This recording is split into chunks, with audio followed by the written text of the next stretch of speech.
Hola, ¿qué tal? Bienvenidos a CNN Dinero. Les saludan Gabriela Frías y Xavier Serviá. Comencemos.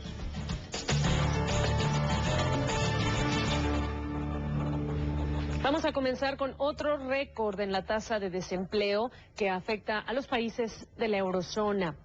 Para los 17 países que usan el euro, la tasa de desempleo avanzó al 12,2% y mantiene una tendencia imparable desde hace más de 2 años. Entre los jóvenes menores de 25 años, la tasa es del doble, 24,4%. Grecia y España siguen siendo los países con el desempleo más elevado y sigue subiendo. Es el que más asusta. Grecia tiene el más alto en el continente, más de 64%, y el desempleo juvenil en España llega al 56%. En contraste, la tasa de desempleo en Alemania no se ha movido desde agosto pasado y la de Austria se mantiene por debajo del 5%. Estos dos países tienen tasas de desempleo juvenil de un dígito. La tasa de desempleo no se movió entre los 27 países de la Unión Europea. Son más de 26.500.000 desempleados de esos 27 países, pero más de 19 millones viven en uno de los 17 países que usa el euro.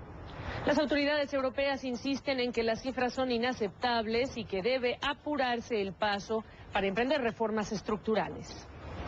Vamos a Austria. ¿Por qué? La Organización de Países Exportadores de Petróleo, mejor conocida como la OPEP, decidió mantener la producción para mantener el precio del barril encima de $100. Pero la preocupación del boom petrolero en Estados Unidos también se mantiene.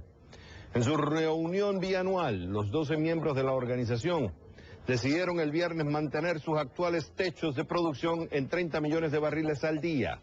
Están satisfechos con los precios actuales del crudo y asegurarán que el mercado está equilibrado. La OPEP, que representa cerca del 40% de la oferta mundial, apuesta que el precio del barril se quedará por encima de la marca no oficial de $100 el barril.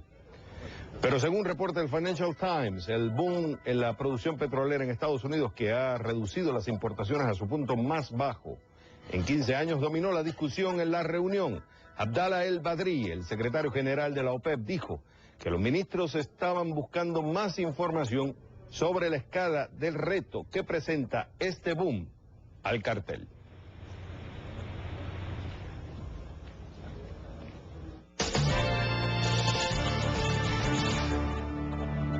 En la mira de hoy nos vamos a enfocar en el apagón de la señal analógica de televisión en la ciudad de Tijuana, México, por los problemas que ha sufrido.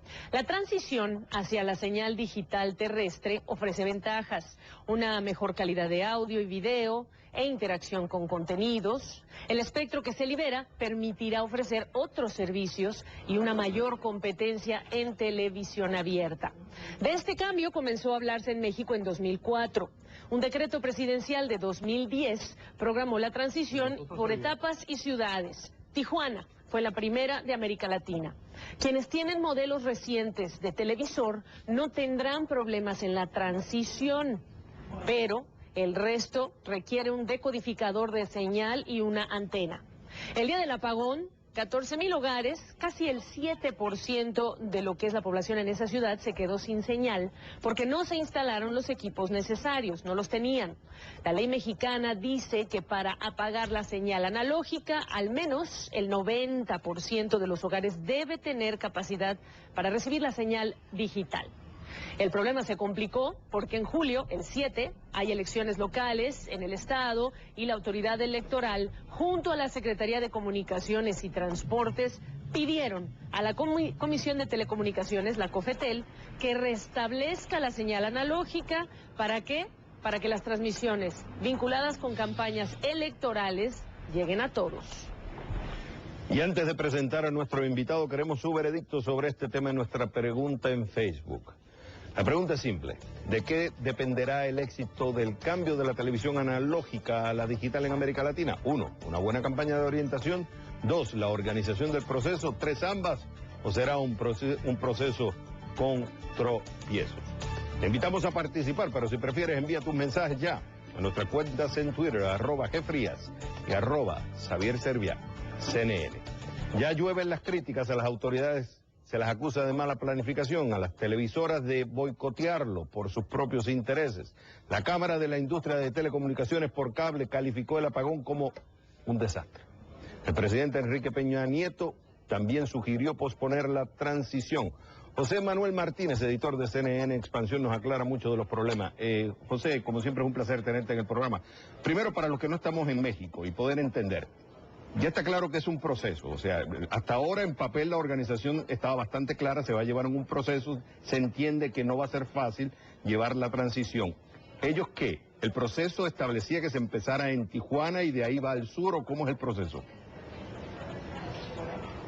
Gracias, Javier. Efectivamente, es un proceso que se sabía desde 2004, que se calendarizó desde 2010 y que evidentemente iba a tener algunos problemas porque la cobertura tenía que ser pues por lo menos del 90% para iniciar el apagón analógico. Y empieza en la ciudad de Tijuana, precisamente una ciudad fronteriza con Estados Unidos, porque en Estados Unidos ya se dio el apagón y las señales eran mucho más sencillas que fueran digitales desde esa zona. Para noviembre está programada que otras ciudades en la frontera norte pues estén también ya alineadas con el apagón. Así que es un proceso que ya se conocía y que tendrá que concluir el 31 de diciembre del 2015. Incluso, recordemos, se adelantó porque estaba establecido primero en el 2021, pero debido a la transición que han llevado otros países, se ha llevado a cabo en México, se adelantó para 2015. A ver, José Manuel, un gusto saludarte. Aquí hay varios puntos. El primero, ya sucedió, como dices, en Estados Unidos y en este país se tuvo que retrasar 4 veces y no hubo, pues digamos que el nivel de, diría yo, controversia que ya se ha dado en México. 2, estamos esperando lo que decida esta tarde la COFETEL, si suspende o no suspende. Pero lo que uno se pregunta es, si la COFETEL dijo que había un mínimo como límite para avanzar en ese apagón y se alcanzó, según las propias cifras que da la COFETEL, se cubre al 93,08% del total, ¿cuál sería la razón, el argumento, además estamos hablando de estándares internacionales, que la obligaría a revertir esa decisión? Es decir, ¿es un argumento económico, es un argumento electoral o es un argumento político, presionada ya por lo que está sucediendo? Pues en los últimos argumentos que han señalado es más bien el político, el que precisamente se quedarían estas más o menos 14,000 personas sin recibir los mensajes de campaña de los candidatos para la gubernatura de Baja California, porque al principio solo se daban las señales de las personas que precisamente no tenían el codificador para recibir esta señal digital, las que se empezaban a quejar, pero después se trasladó al ámbito político y desde luego es solo el 6%, casi el 7% de la población objetivo la que no tiene el decodificador, así que se han señalado estos puntos, muchas acusaciones también a los concesionarios, sobre todo a las 2 principales cadenas de televisión que hay en México, pero son este cúmulo de argumentos, estos 2 básicamente, y el político, el que se ha centrado la discusión para solicitar que se suspenda la conversión hacia los canales digitales. Está claro que todo el mundo se está apuntando los dedos uno al otro. En Estados Unidos hubo un poco de caos también con el tema. O sea, se entiende que hacer una transición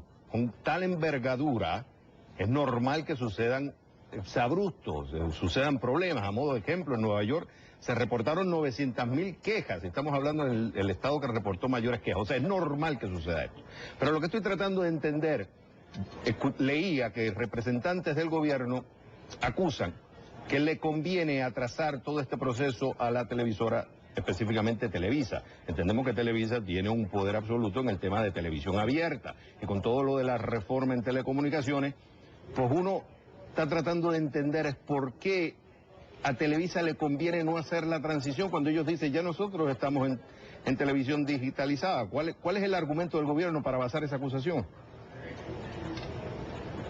El gobierno no ha acusado específicamente a las televisoras. El comisionado federal de telecomunicaciones, el presidente Moni de Suán, ha señalado que precisamente se trastocan los intereses de los concesionarios, pero ha sido una acusación porque ha sido precisamente un retraso. De hecho, recordemos que también estaba programado para abrir el apagón en Tijuana, en abril, y se retrocedió, se postergó un mes. Lo que señalan es precisamente que no está escrito en piedra el que tenga que ser esa fecha en el apagón, sino más bien que avance todo este proceso.